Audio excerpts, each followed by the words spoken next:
tu, alors oublie que la terre est notre mère, elle qui nous couvre dans sa sphère, elle qui nous donne la vie. Alors nous sommes donc tous frères et quel que soit son pays, aime-le, je t'en supplie.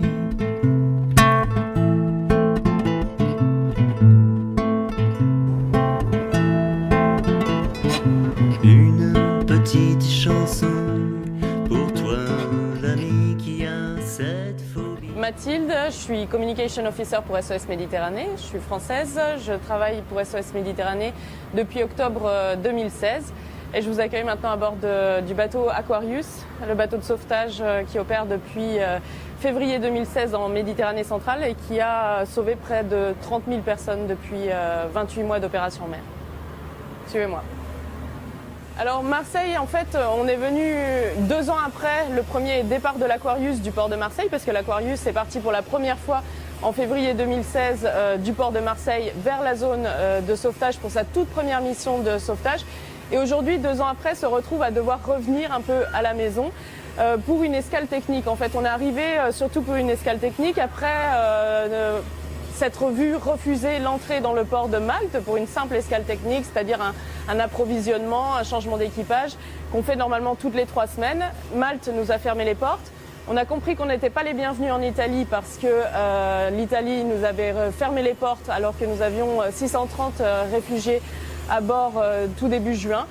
Et donc on est monté plus au nord vers Marseille donc pour cette escale technique qui s'est un peu prolongée parce que là on a besoin d'évaluer la situation, de comprendre un peu ce qui se passe. Il y a énormément de choses qui ont changé au niveau du contexte et là on ne comprend plus dans quel contexte justement on peut opérer, continuer notre mission essentielle de sauver des vies. Alors ici on est sur le main deck, donc le pont principal, c'est le premier pont où arrivent en fait les personnes secourues juste après le sauvetage, essentiellement les hommes parce que les femmes et les enfants sont amenés dans l'abri, dans le shelter que je vous montrerai tout à l'heure. Et donc ici il faut imaginer, là en ce moment il y a des cartons, il y a un peu de bazar, mais normalement ici il y a des dizaines et des dizaines de personnes qui se changent, qui changent leurs vêtements parce que dès qu'ils arrivent à bord, on leur donne des vêtements propres parce qu'ils sont mouillés ou ils ont de l'essence et de l'eau de mer et ils risquent d'avoir des brûlures. Donc tout de suite, il faut qu'ils se changent. Et puis aussi, on leur donne les premiers des biscuits énergétiques, de l'eau parce qu'ils n'ont pas mangé depuis des heures et parfois des jours. Et donc c'est la première étape, c'est ici. Et puis c'est là aussi où on leur explique qu'enfin, ils sont en sécurité et là c'est vraiment le moment où le sauvetage entre dans toute sa dimension. Les gens se sentent enfin en sécurité, ils savent qu'ils ne vont pas être renvoyés en Libye et ils savent qu'ils ne risquent plus de se noyer en mer. Quand on est parti de Marseille, on avait dit une capacité d'environ 500 personnes à bord pour des raisons de sécurité, pour aussi les espaces en fait qui sont disponibles pour accueillir les personnes. Et puis en fait, au fur et à mesure des mois d'opération, au fur et à mesure de la mission en pleine mer, eh bien, on est arrivé parfois à des chiffres incroyables plus de 1000 personnes à bord de ce bateau. Mais pourquoi? Parce que c'est pas pour remplir le bateau à tout prix, mais parce qu'on n'avait pas le choix, parce qu'il y avait énormément d'embarcations en détresse, très peu de navires de sauvetage, et donc tant qu'on pouvait accueillir en sécurité des personnes à bord du bateau, on le faisait et donc on est arrivé jusqu'à 1000 personnes. Mais disons que la capacité pour naviguer dans des conditions de sécurité, parce qu'après en fait, après le sauvetage, il faut quand même retourner vers un port sûr. Ça veut dire de la navigation en haute mer et s'il y a du creux, s'il y a du vent, les conditions à bord deviennent très très compliquées, voire dangereuses pour les personnes secourues en mer. Et nous, on ne peut pas se permettre de mettre la vie des personnes encore plus en danger qu'elle ne l'était avant. Donc la capacité maximum, on va dire, c'est 500 personnes. Et c'est déjà beaucoup. Voilà, en fait, c'est très étrange. Maintenant, c'est le contexte politique qui conditionne vraiment notre action. Alors que nous, on est une organisation apolitique, religieuse. Tout ce qu'on fait, c'est du sauvetage en mer selon le droit maritime international et le droit humanitaire international. Vraiment, notre action, elle s'inscrit dans le cadre des conventions maritimes sur le sauvetage en mer. Le sauvetage en mer prévoit que toute embarcation en détresse doit être secourue sans négociation, sans délai, par le bateau qui se trouve le plus proche de cette embarcation en détresse. Ces directives, ces conventions prévoient aussi que les opérations de sauvetage doivent être coordonnées par un MRCC, un Maritime Rescue Coordination Center, un centre de coordination. Et jusqu'à maintenant, les opérations de sauvetage en Méditerranée centrale étaient coordonnées par le MRCC de Rome. Et les conventions sur le sauvetage en mer prévoient enfin que le sauvetage ne se termine qu'une fois que les personnes secourues en mer sont débarquées dans un port sûr, un port of safety, ça veut dire un endroit où ces personnes pourront voir leurs droits fondamentaux garantis, donc le droit à la nourriture, le droit à la vie, le droit de demander aussi l'asile et la protection humanitaire. Or, aujourd'hui, ces ports sûrs, ces lieux sûrs se trouvent en Europe, car la Libye, d'où ils partent, dont ils fuient justement ces personnes, l'enfer, l'extorsion, le viol, l'emprisonnement arbitraire et des violations multiples de leurs droits humains et où ils n'ont même pas la possibilité de demander l'asile, la Libye ne peut pas être considérée comme un port sûr. Et donc aujourd'hui, en fait, la politique vient conditionner cette mission de sauvetage en mer, cette obligation légale, cette obligation morale aussi de sauver des personnes en détresse en mer. Tout ça parce que l'Europe se ferme donc à l'accueil. L'Europe est en train de fermer ses portes à la protection de personnes en détresse. On est marin. On est marin. Et le marin, il laisse personne à l'eau. Donc on est reparti. On s'est reposé, on s'est entraîné, on a réparé les équipements. On arrive sur zone et ça a été décrit par Max, ça a été décrit par Fred. Et là, on est témoin qu'on nous empêche d'exercer notre premier devoir, porter assistance. On nous empêche, on ne donne pas les infos. Donc, les lois maritimes sont bafouées, le devoir premier, ce qui nous différencie des terriens, on nous empêche de le faire. Et en plus, on a ces témoignages, 29 000 personnes, toutes disent la même chose, viol, raquettes, esclavage en Libye. Et on est témoin et on voit que ces gens-là qui ont été reçus dans le naufrage sont ramenés à ça. Donc, loi maritime bafouée et juste les droits de l'homme. Donc on nous dit après, on va à Marseille. Donc on est loin de tout. Comme quand on était à Valence, pendant ce temps-là, un navire qui est entraîné, qui est tristement spécialisé pour le naufrage de masse, et bien il y a des gens qui meurent, on n'est pas là. Et je ressens une ambivalence en tant que Français d'être là. Parce que moi, quand j'avais des cours d'éducation civique à l'école de la République française, on m'apprenait liberté, égalité, fraternité. On m'a appris les paroles de l'Aude à la joie, l'hymne européen. Et SOS Méditerranée, c'est la translation à terre de ce devoir-là. Et ça commence dans les écoles, ça commence tout ça pour une considération de l'autre, qui que tu sois, où que tu sois. Moi, je m'en fous d'où tu viens, je m'en fous d'où tu vas, mais je ne peux pas te laisser te noyer. On ne sait pas ce qui va se passer. En tout cas, on sait que le devoir est de secourir les embarcations en détresse dans les eaux internationales. Nous, on patrouille dans les eaux internationales. Mais qu'ensuite, on aura une difficulté de savoir où on pourra débarquer ces personnes. Et l'Europe n'a pas le droit, en fait, de nous demander de débarquer les personnes en Libye, parce que la Libye n'est pas signataire de la Convention de Genève sur la protection des droits des migrants et des réfugiés. Donc ce serait en fait une enfreinte au droit international, ce serait condamnable. L'Italie a été condamnée en 2012 pour avoir renvoyé des personnes, des potentiels demandeurs d'asile secourus en mer dans les eaux internationales en Libye. Elle a été condamnée, donc c'est une enfreinte au droit international. Donc comment fait l'Europe? Elle ferme ses ports.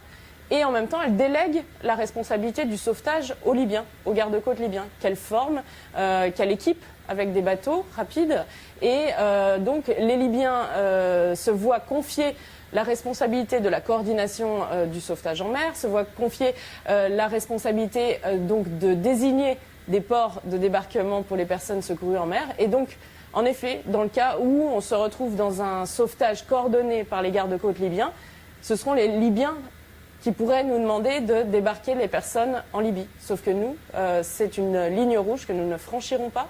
D'abord parce que nous ne renverrons pas des personnes vers l'enfer qu'elles viennent de fuir et qu'elles nous décrivent depuis 2 ans 30 000 personnes qui sont venues à bord de ce bateau, qui nous décrivent le même enfer, les mêmes violations des droits, les mêmes enfermements arbitraires, les mêmes mauvais traitements inimaginables et inhumains. Pour nous, c'est totalement inconcevable de renvoyer ces personnes à la case départ vers cet enfer, mais aussi parce que c'est interdit par la loi. Et donc nous ne ferons juste que respecter la loi en refusant de renvoyer ces personnes vers la Libye. Entre Malte et la Sicile, il fait 40 degrés. Il n'y a pas un pet de vent. Il y a tellement de monde sur le pont qu'on ne peut même pas marcher. Les gens, ils dorment sur un pont en acier. Il fait 40 degrés. De les voir choqués, traumatisés, avoir dérivé 24 heures, à être certains qu'ils allaient mourir. De nous voir arriver, de perdre leurs copains, de perdre leurs frères, d'avoir un bateau qui se brise en deux dans la nuit, avec du fioul partout. Et après, de leur imposer ça. Merci à eux. Merci pour leur patience. Ça fait 3 jours que le sauvetage a eu lieu. On commence à partir, on va traverser la Méditerranée. On se dit, on va pouvoir discuter. Enfin, on va avoir le temps de se rencontrer, de comprendre, de parler de leurs histoires. Et non, là, il y a du mauvais temps. Là, il y a 35 nœuds de vent. Là, il y a 4 mètres de creux. Et vous avez une maman qui allaite à gauche et qui vomit à droite. Est-ce que les gens qui font ça, ils se rendent compte de ça? C'est des humains, ça peut être nous, ça peut être mes enfants. Et quand les vagues, elles balayent le pont, quand tout le monde a fini de vomir, qu'il n'y a plus rien à vomir, qui tremble à l'extérieur dans des sacs en plastique orange, et qu'on prend la décision dans la nuit, parce que ça bouge trop, ça va être trop dangereux, de les rentrer, et qu'on porte ces gens qui ont subi la Libye, qui ont subi le naufrage, qui depuis 2 jours dorment par terre, 630 personnes les uns contre les autres, et après il y a encore le mauvais temps, le mal de mer, et qu'on entend, ils ne choisissent pas d'assurer de leur croisière. Donc à ce moment-là, nous, je pense qu'on a tous eu une grande colère qui est montée, et qui viennent, les gens qui ferment les ports. On n'est même pas dans la politique, du chiffre, de la migration. C'est pas le problème, on est dans des humains. Alors, moi j'ai été journaliste pendant 10 ans en Italie, correspondante de presse. Je suis arrivée en 2006 à Rome. Et donc depuis 2006, le jour où je suis arrivée, il y avait déjà des arrivées à Lampedusa. C'était déjà à la une de l'actualité en Italie, les arrivées de migrants. J'ai été journaliste, j'ai couvert toutes sortes de sujets en Italie, des tremblements de terre, le naufrage du Costa Concordia, l'élection du pape, la démission du pape, mais aussi souvent, régulièrement malheureusement, des naufrages, des traversées et toute la problématique au fil des années liée à la question des migrants, des arrivées sur les côtes italiennes et des secours en mer par les gardes-côtes. Jusqu'au 3 octobre 2013 où il y a eu la tragédie de Lampedusa. Et j'étais amenée aussi à couvrir cette tragédie. Et là, ça a été aussi un choc cette année-là. Parce que c'était vraiment un naufrage d'une dimension inouïe, même si c'était sans doute pas le premier. Tous les naufrages précédents, on n'en avait pas eu vent, on ne le savait pas. On n'avait pas vu les corps revenir à terre, comme ce jour-là, le 3 octobre 2013. On a vu les 400 corps revenir à terre, alignés dans l'aéroport de Lampedusa, parce qu'il n'y avait pas suffisamment de place sur cette île pour accueillir tous les vivants et tous les morts. Et là, oui, ça a été vraiment un choc. Ensuite, j'ai couvert la visite du pape aussi à Lampedusa, où il a condamné en fait l'indifférence coupable de tous, lui compris, enfin de tout le monde. Et là, c'était encore un message fort. Et là, j'ai commencé à vouloir aller plus loin que la simple couverture, donc en tant que journaliste, et à vouloir vraiment m'engager. Et je suivais les opérations de sauvetage en mer, notamment la première opération Mare Nostrum qui a débuté juste après la tragédie de Lampedusa, qui était une opération militaire entièrement financée par l'Italie. C'était la première opération, on va dire, de sauvetage en mer, de recherche et de sauvetage massif, où on dit, OK, on ne va plus laisser les embarcations venir s'échouer sur nos côtes, alors qu'on sait très bien qu'elles font la traversée. On va aller empêcher que ces naufrages arrivent. Et donc l'opération Mare Nostrum a permis de sauver plus de 150 000 personnes au large des côtes libyennes en un an. Mais c'était une mission qui coûtait extrêmement cher, 10 millions d'euros à l'Italie chaque mois. Et donc elle a été torpillée par l'Union européenne lorsque l'Italie a demandé de l'aide à ses partenaires européens pour faire de cette mission Mare Nostrum une mission de sauvetage européenne. Ils l'ont torpillé, ils l'ont remplacé par une opération qui s'appelait Triton, mais qui n'était pas du tout de la même dimension que l'opération Mare Nostrum. Et là, les naufrages ont recommencé et il y a eu un pic de morts en mer, comme le pic qu'on voit en ce moment, alors que les ONG sont chassées de la zone de sauvetage et qu'il n'y a plus de bateaux en train de patrouiller.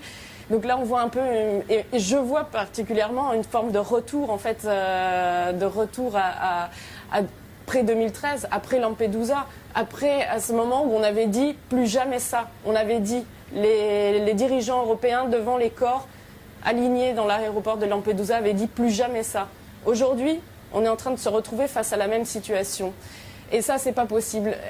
Et vraiment, depuis 2 ans, moi, c'est aussi ça, c'est le fondement de mon engagement. Et voilà, à partir du moment où je suis montée à bord de ce bateau, j'ai aussi, moi, découvert toute une réalité, alors que je la suivais en tant que journaliste depuis des années. Je pensais savoir, et je me suis rendu compte que je savais rien. Je savais pas, je pouvais pas savoir la détresse de ces personnes, je pouvais pas savoir ce qui les poussait aussi à faire ce voyage, à prendre tous ces risques. On se rend pas compte en fait. On est aussi victime quand on est à terre des déformations médiatiques, de la propagande médiatique en fonction de la politique. Mais on s'intéresse rarement en fait à la substance de l'histoire de ces personnes. Chacun a une histoire, chacun a un drame qui l'a poussé à prendre ce risque pour essayer de se sauver, de sauver sa vie. Et là, à bord de ce bateau, c'est la rencontre en fait au milieu de nulle part, au milieu de la mer, dans un endroit neutre. On est tous sur le même bateau, c'est le cas de le dire. Et la rencontre entre des personnes et entre des destins. Et là, en un instant, on peut changer le destin de ces personnes, on les sauve, on leur donne une nouvelle chance, mais eux aussi nous apportent une nouvelle chance à nous d'appréhender la vie, d'appréhender aussi l'humanité autrement, quoi. Il y a, à bord de ce bateau, c'est une expérience d'humanité profonde et extrême. Et c'est vrai qu'une fois qu'on a vu ça, on peut pas, enfin moi je pouvais pas retourner à terre et recommencer à faire la correspondante et parler de politique, de Berlusconi, de spaghetti, de pizza. C'était pas possible. Et pourquoi on ne parlait pas de la réalité de ce qui se passait en Méditerranée centrale. Donc c'est vraiment le cœur de mon métier pour SOS Méditerranée, pour la communication, c'est de témoigner, d'essayer de réveiller les personnes, les gens, l'opinion publique, les politiques, d'essayer de faire en sorte de raconter la vérité, la réalité de ces histoires. Et en tout cas, enfin, voilà, c'est ma façon à moi de tendre le bras et de sauver. C'est mes collègues sauveteurs qui prennent les risques, qui vont en mer et qui les sortent de l'eau. Mais moi, mon devoir et ma responsabilité, c'est de raconter ces histoires et de faire en sorte que ça puisse changer. Malheureusement, on voit que les efforts sont vains. On a beau raconter, on a beau expliquer, on en revient toujours à la même situation. Et là, c'est très très inquiétant ce qui se passe en ce moment, de voir ce renoncement en fait aux valeurs fondamentales d'humanité, de droits humains, qui est fondateur de l'Union européenne, qui est fondateur de la paix dans laquelle on a eu la chance de grandir et de vivre depuis 2 générations, 3 générations, et qu'elle est vraiment en train d'être remise en cause. Et pour moi, c'est vraiment très très inquiétant ce qui se passe en ce moment, en tout cas dans l'approche presque déshumanisée, on peut dire même déshumanisée, de cette question migratoire. On les appelle des migrants, alors que ce sont des personnes, ce sont des hommes, des femmes et des enfants qui ont le droit de trouver un refuge. Ça fait partie des droits fondamentaux de la Convention internationale des droits de l'homme. Ils ont le droit de chercher refuge et on a le devoir de leur offrir ce refuge et cette protection. C'est tout simplement pas possible, c'est des êtres humains en détresse. Et donc, quoi qu'il en soit, leur comportement, c'est pas un comportement agressif, c'est pas un comportement d'invasion comme on voudrait nous faire croire, c'est des gens qui cherchent des solutions à leurs problématiques de détresse. Et donc tout ça, ben nous, ce qu'on veut faire, c'est l'éclairer. Et oui, on pourrait donner une dimension politique, même à notre petit niveau. Nous, on a essayé comme on a vu que quand on y donnait une dimension politique en mettant les gens devant leur responsabilité, eh bien, ça avait plus d'effets négatifs qu'autre chose. Eh bien, on en reste juste à cet aspect-là, essayer d'éclairer.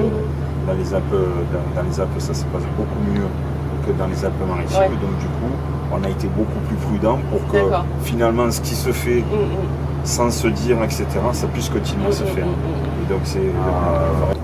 Il y a des cheminots qui se comportent de mauvaise manière. Et ces cheminots-là, on n'a pas envie, comme a dit Francisco, de se retrouver dans des situations comme en 39-45, où il y a des cheminots qui ont résisté, qui ont bataillé contre celle occupant nazi, etc., parce que c'était une question d'injustice.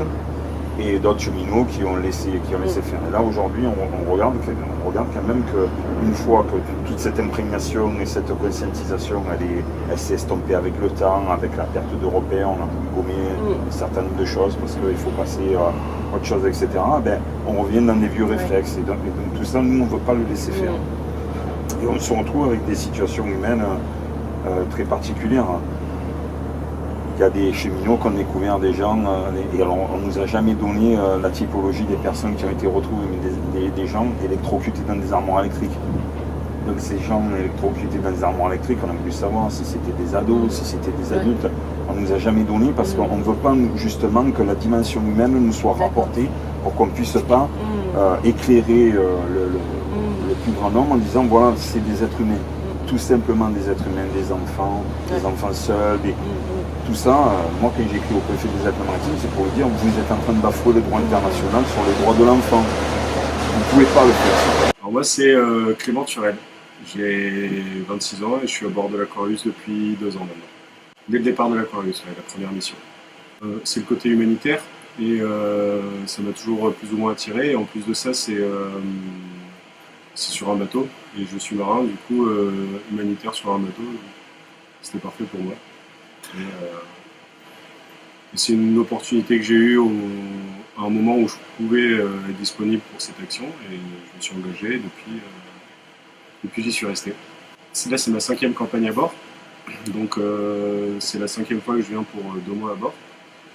Le nombre de sauvetages, j'en ai aucune idée. Je n'aurais même pas une estimation d'une centaine, un truc comme ça au moins. Depuis le début, il y a 30 000 personnes qui sont passées par l'Aquarius.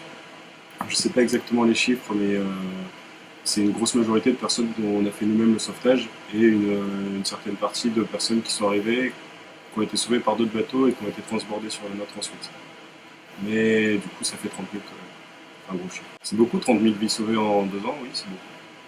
Je suis arrivé au tout premier sauvetage en plus, du coup on n'avait vraiment aucune idée de comment procéder, on savait pas ce qu'on allait trouver, comment ça allait se passer, et voilà, on a tout créé à partir de ce premier sauvetage-là. Et c'est vraiment des personnes qui sont là au milieu de la flotte sur une planche entourée d'un boudin et il faut les sortir de là, et les personnes ne sont pas forcément calmes, elles sont un peu paniquées forcément parce que sont au milieu d'une mer sur un petit morceau de bois, c'est pas.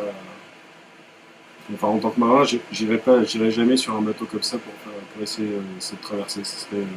Pour moi, ça équivaudrait un peu à du suicide. J'imagine que c'est pas la même chose parce qu'ils n'ont pas le choix. Mais du coup, ouais, alors, pour revenir à votre question, il y a beaucoup de choses qui passent par la tête au premier sauvetage. Et il faut juste faire notre boulot à ce moment-là et récupérer ces personnes et que tout aille le mieux pour tout le monde. Alors à la base, c'est une volonté de fuir pour une vie meilleure, donc pour fuir la guerre, pour fuir les massacres, pour fuir la montée des eaux, la famine, ou juste pour avoir une vie meilleure, avec plus d'argent et tout ça. La plupart de ces gens se dirigent vers la Libye dans cet espoir-là.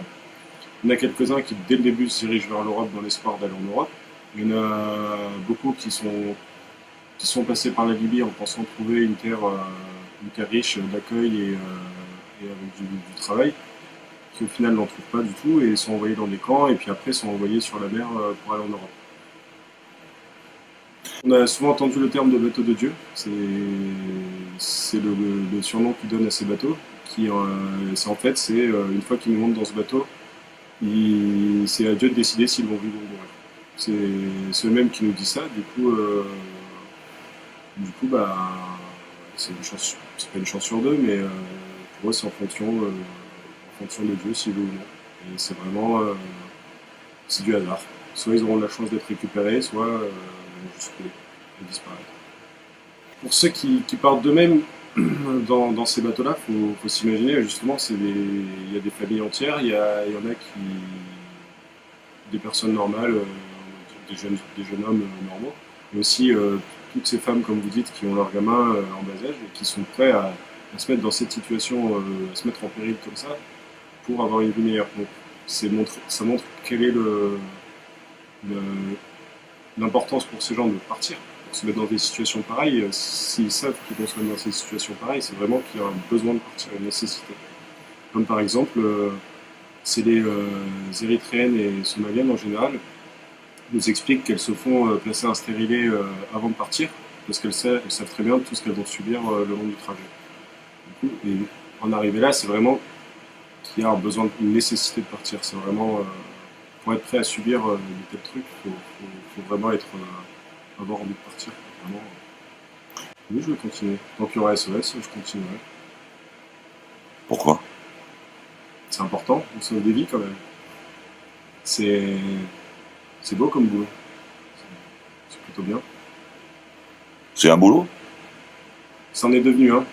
À la base, c'était pas un boulot, c'en est devenu un. C'est d'ailleurs aussi pour ça qu'on parle de professionnalisation des équipes de SOS.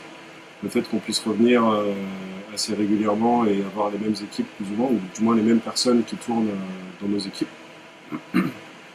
ça en devient un boulot au final. Oui. Un beau boulot, un très beau boulot. Nous, ça fait quelques années avec le CED Cheminots PACA qu'on a engagé la SNCF, malgré sa volonté, l'ensemble des organisations syndicales et les cheminots sur toute l'action autour de la solidarité, de la fraternité, de l'hospitalité et comment on peut obtenir une paix durable dans le monde et qui passe forcément par une justice sociale. Est-ce qu'on peut considérer que tout ce qui se passe aujourd'hui sur notre planète favorise une justice sociale? Nous avons notre position, mais quand on part en mer, qu'on a une attitude, on va dire, humaniste, à un moment donné, s'il y a quelqu'un qui se noie, on va le sortir de l'eau, c'est normal. Et nous ici, sur Terre, on essaye de travailler à l'amélioration de l'accueil de ces peuples qui migrent. Et on voit bien que le sujet est très complexe. Complexe déjà dans le terme de départ. Tout le monde les appelle les migrants. Nous, on fait la distinction entre la migration, le migrant et le demandeur d'asile. Nous avons mené plusieurs débats. On a fait 3 colloques. Et dans ces colloques, à chaque fois, tout le monde vient parler de migrants. Et est-ce que nous, quand on a une théorie de dire que employer le terme migrant, c'est occulter le pourquoi ils sont demandeurs d'asile, le pourquoi il faut les accueillir sans restriction et pourquoi il faut s'engager fortement dans l'action humanitaire telle que vous le faites. Vous en pensez quoi par rapport à votre... En fait, c'est très simple, c'est des histoires d'humanité, d'humains. Je pense qu'avant de parler de migrants, il faut voir ces hommes, ces femmes, ces enfants, ces familles. Et par exemple, ici à bord, quand on secourt des personnes et puis après ils sont à bord, on parle avec eux. Et moi j'aime bien parler avec eux de la vie normale. Par exemple, je leur demande comment s'appelle leur maman, où est-ce qu'ils habitent, qu'est-ce qu'ils mangent normalement. Et en fait comme ça on échange, mais sur vraiment le fond de la vérité, de l'humanité. Il n'y a pas de discours politique.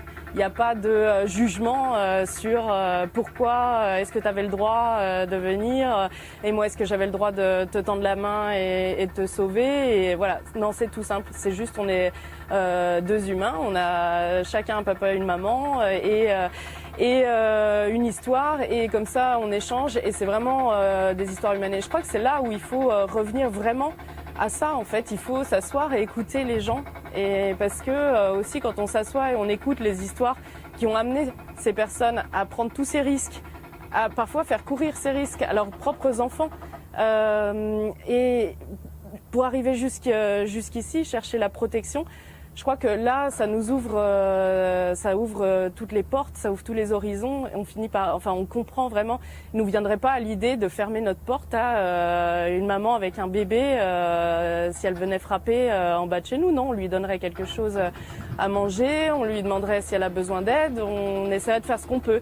Voilà, sur ce bateau, on fait ce qu'on peut et je pense que c'est aussi le symbole SOS Méditerranée et l'Aquarius, c'est le symbole que voilà, nous, simples citoyens, on ne fait pas de politique, on n'a aucun pouvoir en fait, mais par contre, on a le pouvoir de faire quelque chose, très simplement, des gestes humains. Et en fait, on se rend compte que quand on met ces petits gestes tous ensemble, avec des principes très très simples, juste des valeurs fondamentales d'humanité, eh ben, on arrive à faire des miracles. C'est quand même un miracle d'avoir réussi à sauver 29 300 personnes et à les avoir accompagnées en sécurité sur la terre ferme.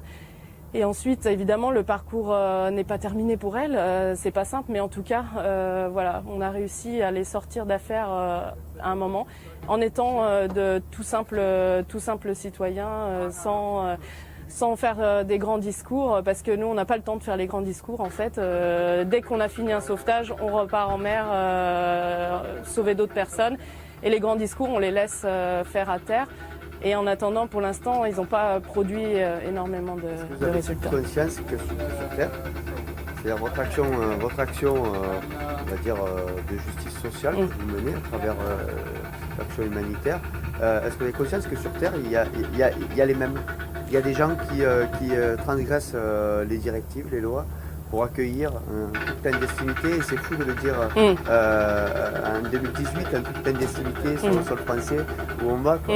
Mais ça existe, il faut cacher, parce qu'on se retrouve avec une vraie chasse à l'homme, homme entre guillemets, parce que dedans il y a des enfants, des femmes, puis il y a aussi des hommes. Et on s'aperçoit très, très vite que la chaîne humaine, elle se fait. La bataille que vous menez sur les eaux, nous on la mène sur terre, et c'est là où c'est qu'on aime établir des connexions, parce que faut qu'on fasse mesurer que l'humanité se donne la main pour essayer d'extirper des eaux et des souffrances des peuples qui ont besoin de dignité. Donc quand on revient à terre, et c'est aussi en ça que l'escale à Marseille est importante et un moment qu'on essaye de valoriser aussi pour nous, pour justement réaliser que la mission de l'Aquarius, elle ne s'arrête pas au moment du débarquement. La mission de l'Aquarius, elle ne s'arrête pas si le bateau doit être arrêté pendant 3 semaines à terre. Non, la mission de l'Aquarius, elle continue. Elle a une continuité à terre avec justement toute cette chaîne de solidarité humaine, sociale qui existe, qui est réelle. Et ça, c'est aussi quelque chose que j'ai remarqué au fur et à mesure de ces 2 ans. C'est on dit, ah oui, il y a une vague inquiétante en Europe. Ça, c'est vrai. Il y a un repli sur soi. Il y a une montée du racisme, de l'intolérance. Mais il y a aussi des expériences incroyables de solidarité, de mobilisation citoyenne qui est là, qui existe vraiment, parce qu'en effet, ce bateau qui existe depuis 2 ans, enfin ce projet SOS Méditerranée qui existe depuis 2 ans, il n'existerait pas sans la mobilisation citoyenne. Donc ça veut dire qu'il y a encore un ferment, il y a encore des personnes qui sont prêtes à se mobiliser avec les moyens qu'elles ont entre les mains. Par exemple, les dons qu'on reçoit pour SOS Méditerranée, c'est en moyenne 100 €. Donc ça veut dire la moyenne entre le plus petit don et le plus grand don. Ça veut dire les gens, ils sont prêts à donner 20 €, 30 € juste en plus des impôts qu'ils payent, alors que c'est les États qui devraient financer ces missions de sauvetage. Non, ils sont prêts à le faire parce qu'ils pensent que voilà, il faut faire quelque chose pour sauver ce qui reste, c'est-à-dire les valeurs qui nous unissent, les valeurs d'humanité, de solidarité. Et ça, je trouve ça quand même vraiment très encourageant et ça donne quand même un peu d'optimisme pour l'avenir. Tout n'est pas sombre. Il y a quand même vraiment une lueur d'espoir, et c'est pour ça que c'est très important aussi d'ouvrir les portes du bateau, de discuter, de partager aussi nos expériences avec tous les réseaux de soutien inter. Nous, c'est notre démarche, c'est-à-dire c'est pas un musée. Nous, c'est pas un musée. C'est aujourd'hui au-delà de sa quête nécessaire, mais c'est aussi une véritable symbolique que l'humanité n'a pas disparu. Et que malgré tout un contexte international de déshumanisation, il y a encore dans ce monde des gens qui transgressent ces obligations, ce qu'on nous impose. Voilà, et ça s'appelle de la résistance. Et en France, on sait de quoi on parle en termes de résistance. Donc résister, c'est s'opposer. Une résistance qui, avec la seule arme des valeurs d'humanité et de solidarité, des valeurs très simples, mais des valeurs fondamentales. Et ça me fait vraiment plaisir de vous entendre aujourd'hui et de pouvoir partager ça avec vous, parce que c'est vrai qu'on est dans une résistance non violente, mais une résistance qui a permis de sauver 29 000 vies, et ça c'est vraiment très très important. Je crois que c'est un des résultats dont on peut être le plus fier et dont les fondateurs de SOS Méditerranée et tous ceux qui nous soutiennent peuvent être extrêmement fiers aussi, parce que c'est un miracle, et c'est un miracle citoyen, c'est un miracle des gens comme tout le monde qui peuvent changer le cours des choses. Moi, juste le terme violente, l'action elle est pacifiste, mais je pense que la violence est bien présente. Je pense que tout un chacun sur l'équipage, tous ceux qui participent, qui sont percutés par cette situation-là, reçoivent une violence dans sa chair qui ne s'oubliera jamais et qui transforme la personne. Mais bon, c'est une violence qui doit aujourd'hui amener à ouvrir les esprits, à ouvrir les consciences pour qu'on ne se fasse plus endormir par des réalités.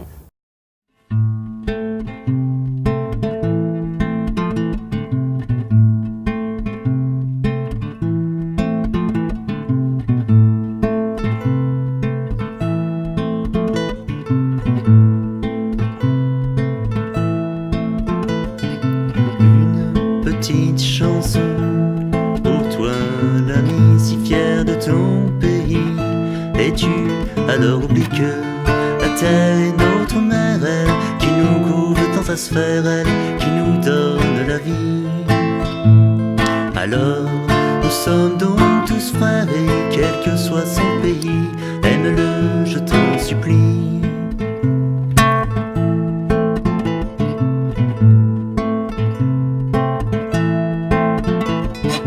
Une petite chanson pour toi, l'ami qui a cette phobie.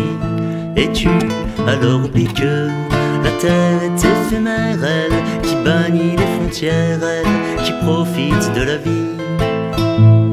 Très vite tu quitteras cette terre, et là aucun enfer tu n'as pas vécu, mon ami.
Petite chanson pour toi, l'ami qui te fait des ennemis. Et tu alors oublies que la terre c'est une guerre, elle qui traverse les airs, elle qui préserve la vie. Alors ne croise pas le fer, allez range ton fusil, n'entends-tu pas les cris de ces enfants qui meurent et demeurent dans l'oubli? Arrête cette folie, des gens comme toi qui ont peur de quoi? Arrête cette manie. Et elle, notre terre, notre mère qui pleure pour nous, n'entends-tu pas la pluie qui lave et relave ce sol rougi par le sang de ses petits? Nous sommes tous frères, et quel que soit son pays, aime-le, je t'en supplie.